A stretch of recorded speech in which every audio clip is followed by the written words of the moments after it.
Assalamualaikum warahmatullahi wabarakatuh. Selamat bertemu kembali dengan Ibu dengan materi hak dan kewajiban warga negara. Ada beberapa hal yang akan kita pelajari. Yang pertama yaitu tentang rumusan masalah, bagaimana hak dan kewajiban warga negara, apa saja bentuk-bentuk pelanggaran hak dan kewajiban, bagaimana cara warga negara mematuhi hak dan kewajiban, apa saja dampak yang ditimbulkan jika tidak mematuhi hak dan kewajiban, apa saja macam-macam hak dan kewajiban tersebut. Kemudian yang pertama akan kita bahas yaitu adalah pengertian hak menurut para ahli. Menurut Notonegoro, hak adalah sebuah kuasa untuk menerima dan melakukan suatu hal yang memang semestinya diterima atau dilakukan. Sedangkan menurut Surjono Sukanto, hak merupakan hak-hak yang diperluas dan juga hak-hak yang ditambah. Hak publik adalah hak yang dimiliki masyarakat, hak positif adalah hak yang melakukan perbuatan tertentu, hak milik adalah hak yang berhubungan dengan barang dan kedudukan. Kemudian ada beberapa menurut pendapat para tokoh yang lainnya, ini silakan kalian baca. Kemudian menurut kewajiban menurut pendapat para ahli, yang pertama menurut Notonegoro, kewajiban adalah sebuah beban memberikan sesuatu yang sudah semestinya diberikan kepada pihak tertentu. Sedangkan menurut Sukamto, kewajiban adalah sesuatu yang harus dilakukan oleh pihak tertentu, bisa dituntut paksa oleh orang yang berkepentingan. Menurut Curzon ada beberapa jenis kewajiban, yaitu adalah kewajiban mutlak, kewajiban diri sendiri, kewajiban publik, kewajiban mematuhi hak publik, kewajiban positif yaitu adalah kewajiban menghendaki dilakukannya sesuatu, kewajiban umum berlaku untuk umum, kewajiban primer yang tidak ditimbulkan dalam perbuatan melawan hukum. Jadi ini adalah perbedaan gitu ya antara hak dan kewajiban. Kalau hak itu apa yang akan kita dapatkan seperti itu. Tapi kalau kewajiban apa yang harus kita lakukan. Biasanya kita harus mendahulukan apa yang harus kita lakukan atau kewajiban terlebih dahulu harus kita penuhi, baru nanti kita akan mendapatkan hak kita sesuai dengan pelaksanaan kewajiban yang sudah kita berikan seperti itu ya. Nah, ini dapat disimpulkan hak itu adalah kekuasaan untuk menerima atau melakukan sesuatu, sedangkan kewajiban itu adalah sesuatu yang dilakukan dengan tanggung jawab gitu ya oleh pihak-pihak tertentu. Biasanya seperti itu. Oke, yang selanjutnya ini adalah pengertian warga negara, yaitu adalah anggota dari suatu negara yang mempunyai kedudukan khusus terhadap negara, memiliki hubungan hak dan kewajiban yang sifatnya timbal balik. Nah, ini adalah pengertian dari warga negara. Kemudian hak warga negara ini ada di dalam pasal Undang-Undang Dasar 1945. Ini ada hak untuk mempertahankan wilayah, kemudian memperoleh pendidikan pasal 28 ayat 1, kemudian mendapatkan hak untuk memilih, memeluk, dan menjalankan agama serta kepercayaan, kemudian hak untuk mendapatkan pekerjaan dan penghidupan yang layak, dan juga hak untuk bebas dari penyiksaan atau perlakuan yang merendahkan gitu ya. Kemudian ini ada contoh hak-hak dari warga negara. Kalau tadi ini adalah sesuai dengan peraturannya. Nah, kalau ini adalah contoh lainnya gitu ya, berhak mendapatkan pekerjaan dan kehidupan yang layak. Tentu ini semua ada di dalam peraturan perundang-undangan 1945, nanti bisa kalian baca.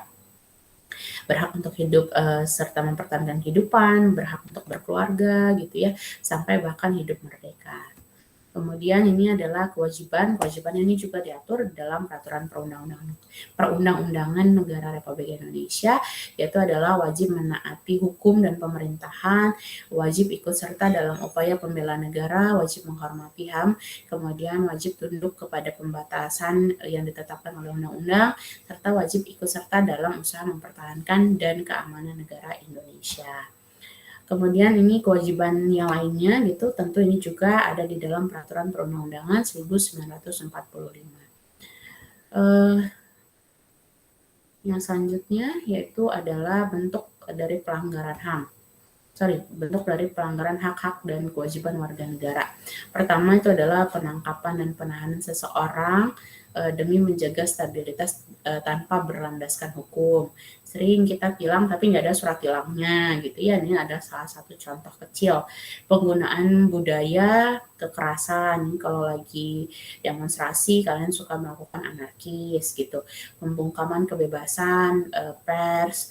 Contohnya pers mau membuka sesuatu hal, tapi jika itu berkaitan dengan politik biasanya langsung ya diselesaikan secara tidak baik, hukuman mati gitu ya, padahal belum tentu yang bersangkutan memang benar-benar melakukan kesalahan seberat yang sudah didakwakan terhadap terdakwa tersebut. Kemudian adanya pengurusan rumah, kebijakan pemerintah melakukan penggusuran rumah tersebut tanpa memiliki peraturan-peraturan yang jelas gitu ya. Kemudian bentuknya pengingkaran kewajiban serta pelanggaran hak yang lainnya, yaitu adalah disebabkan dari pengingkaran kewajiban warga negara dalam bentuk yang mencerminkan pengingkaran kewajiban. Contohnya tidak membayar pajak, tetapi menuntut fasilitas negara yang maksimal. Nah, itu adalah salah satu contoh dari pelanggaran hak dan kewajiban warga negara. Kemudian cara warga negara dalam mematuhi hak dan kewajiban ini ada beberapa hal gitu ya, sesuai dengan pasal dan peraturan yang berlaku di Indonesia. Pertama, menjunjung hukum dan pemerintahan, kemudian ikut serta dalam pembelaan negara, kemudian juga setiap warga negara sekurang-kurangnya harus lulus pendidikan dasar. Kenapa? Karena kalau orang tidak lulus pendidikan dasar, dia tidak bisa baca dan menulis, bagaimana dia mau mematuhi peraturan gitu kalau dia tidak bisa membaca dan menulis. Dampaknya apa?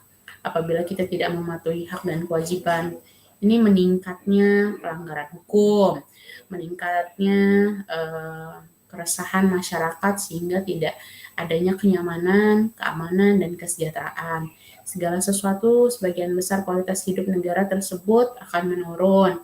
Kemudian tidak adanya kedisiplinan dan adanya perdebatan dan perbedaan pendapat.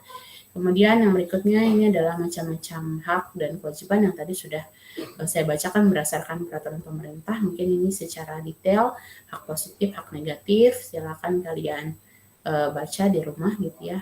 Ada hak individu, ada hak ekonomi, ada hak sosial, ada hak budaya. Kemudian juga ada hak umum, hak khusus, hak moral, hak legal, semuanya jelas tertera gitu. Silakan kalian pelajari karena memang kalau di tingkat universitas tidak lagi macam-macam hak dan kewajiban itu dalam bidang-bidang tertentu. Contohnya, apa yang kalian ketahui tentang haknya itu adalah mendapatkan fasilitas negara.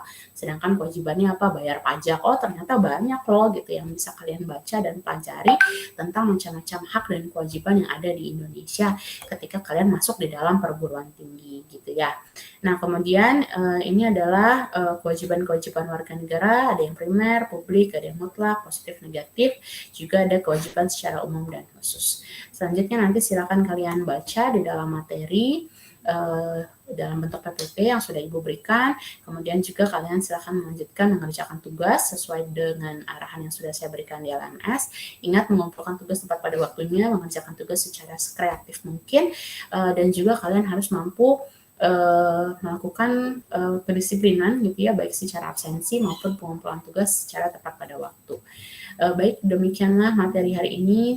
Cukup sekian saya akhiri. Mohon maaf apabila banyak kekurangan dan kesalahan dalam pembacaan materi. Saya ucapkan terima kasih atas perhatiannya. Wabillahi taufiq wal hidayah. Wassalamualaikum warahmatullahi wabarakatuh.